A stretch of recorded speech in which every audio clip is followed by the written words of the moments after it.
Thanks, Bill, for demonstrating that model based on the PERT chart. The model you showed, I think, is really good because of the graphical user interface. However, because of the way the model is built, there is a less transparency that I'd like to see. So what I'd like to do is share a separate model, a different model that only uses Excel.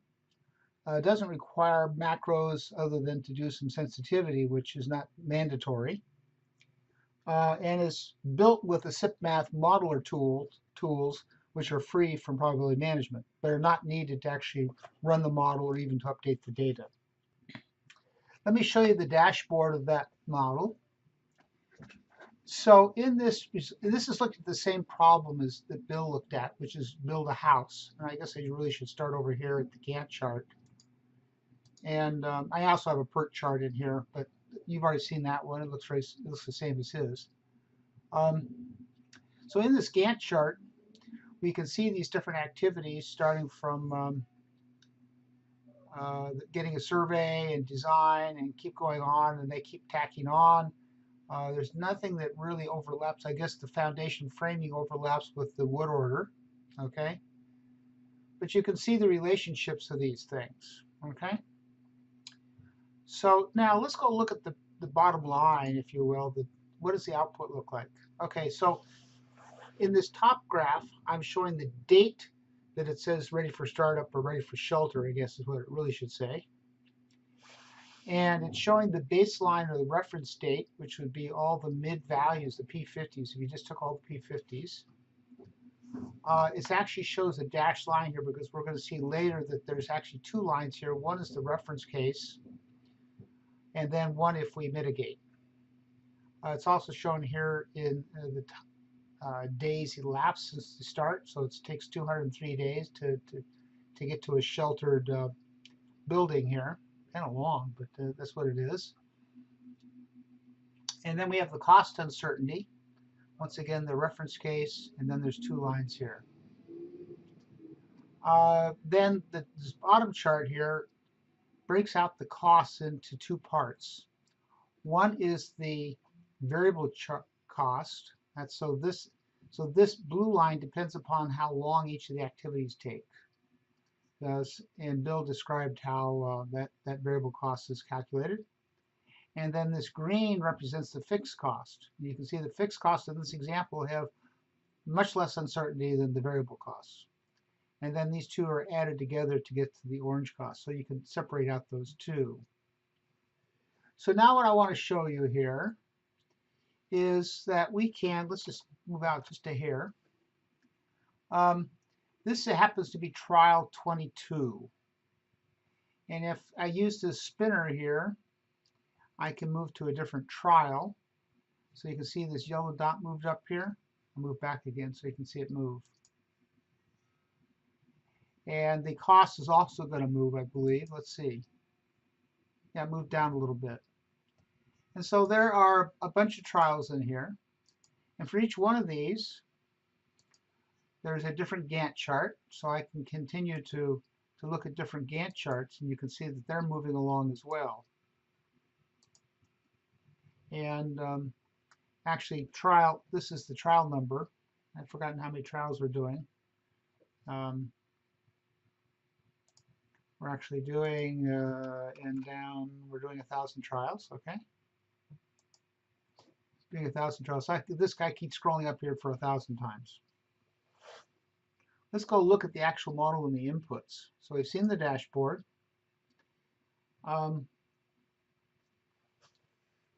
Over here at the CSRA model, going to the very top of this model,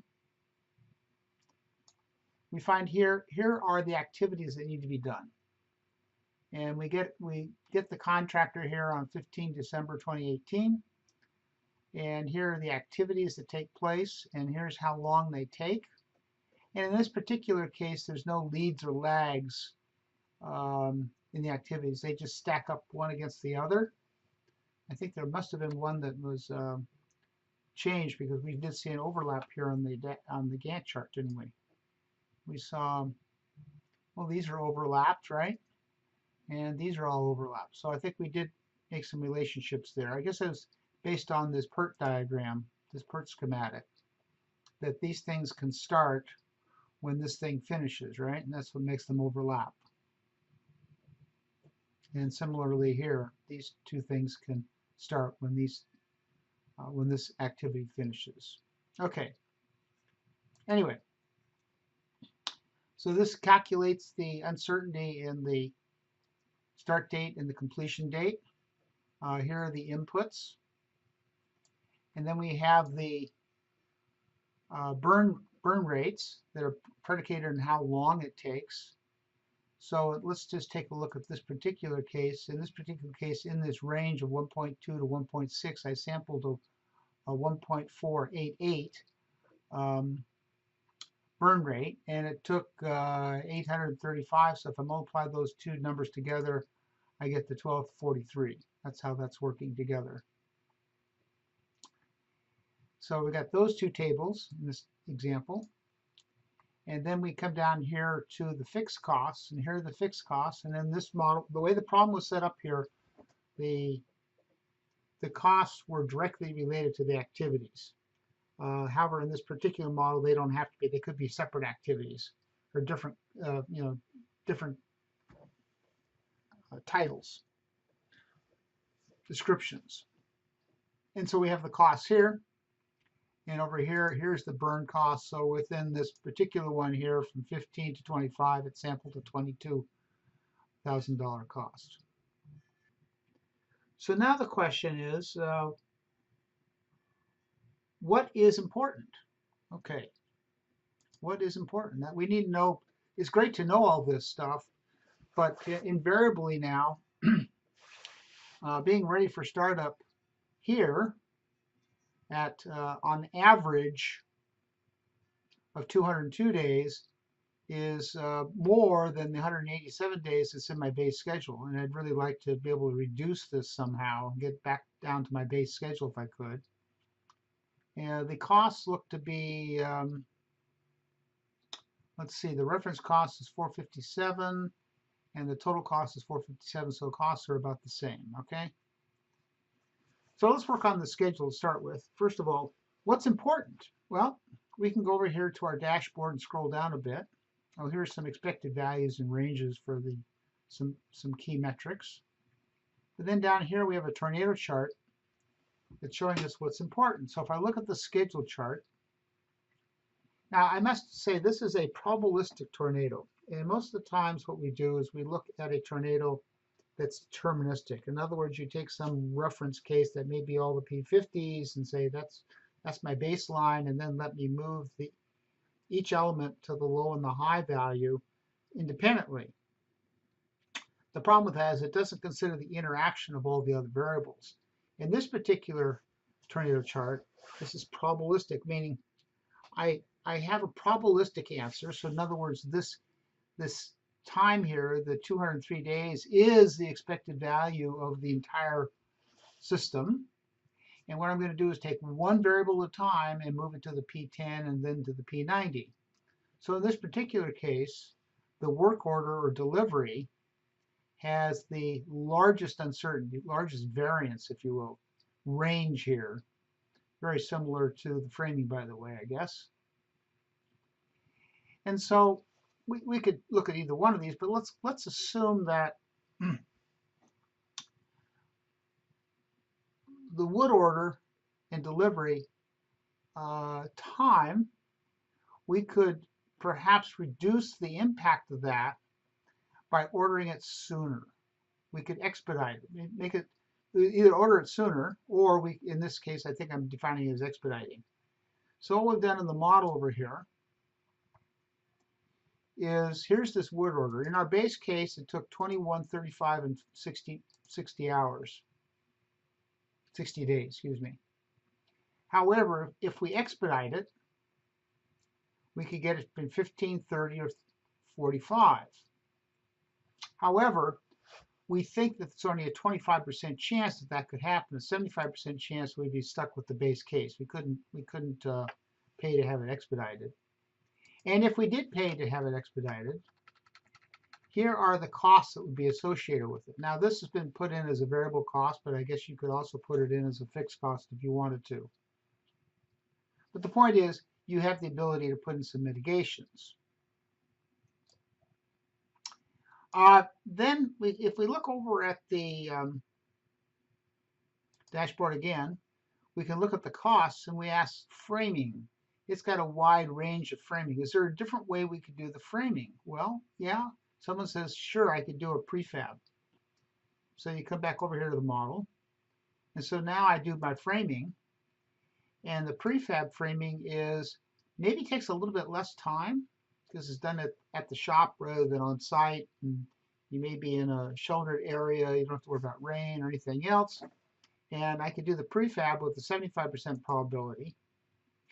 But it's going to cost some more money. Well, just the framing, the normal framing had a range from 2 to 4. This has a range from 3 to 5. These would be dollars per day, thousands of dollars per day. All right.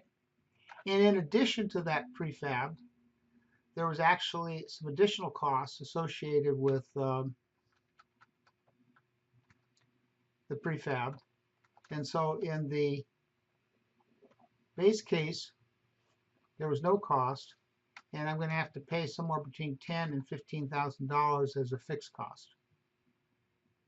All right, so we put in two different types of mitigations. One that kind of looks at the schedule, has a little bit of impact on the costs, and then another one which is focused on the costs, and we've changed that as well. All right, so now let's look at the results here again. Let's look at the results with the mitigation now. Right now we've been looking at it without the mitigation. So if I put in the mitigation, so I'm going to include that, the model's going to recalculate with the probabilities and all the uncertainties we have. And we can come back here to this dashboard. The sensitivities would have to be redone. We do those with some macros. But we don't have to run the macros to see the impact here. So if I do this mitigation, the schedule has improved. That's what I was trying to do. I was trying to improve that schedule. And so it went from, well, I don't remember what it was. It was a 202 days to 195.6. So I saved about 6 days, 5 to 6 days. But in doing that, it cost me some money. It increased my costs here, and you can see that increase here. The reference is 457, and now I'm at 479.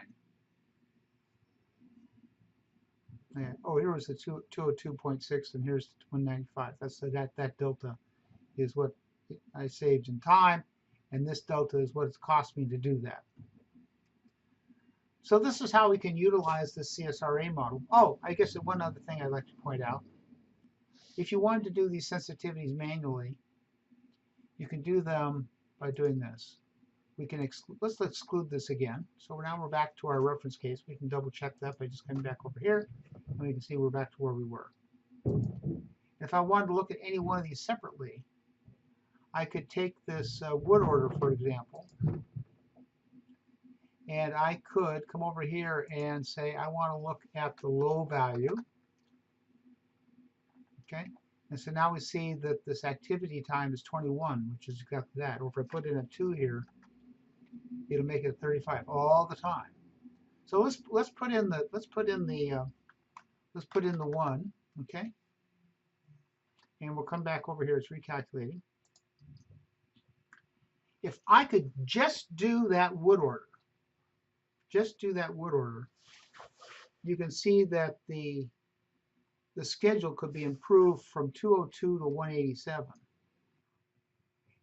If I get it to 21, that's a big difference, okay? And it's happening 100% of the time. And that's why I get the big difference. Remember down here, when I do the wood order, I was only getting the expedited order 25% of the time, and the benefit was only more like 5 days. Maybe a little bit more than 5 days. And here I've gained well, I don't know, probably 15, 16 days. What did this say it was? 15 days. Yeah. And these sensitivities are also available on the burn rates over here or on the or variable costs and also down here on the cost. You can come down here and put ones, twos, or threes. If you're interested in getting a copy of this model, please send me an email at brian@theputz.com. Thank you very much.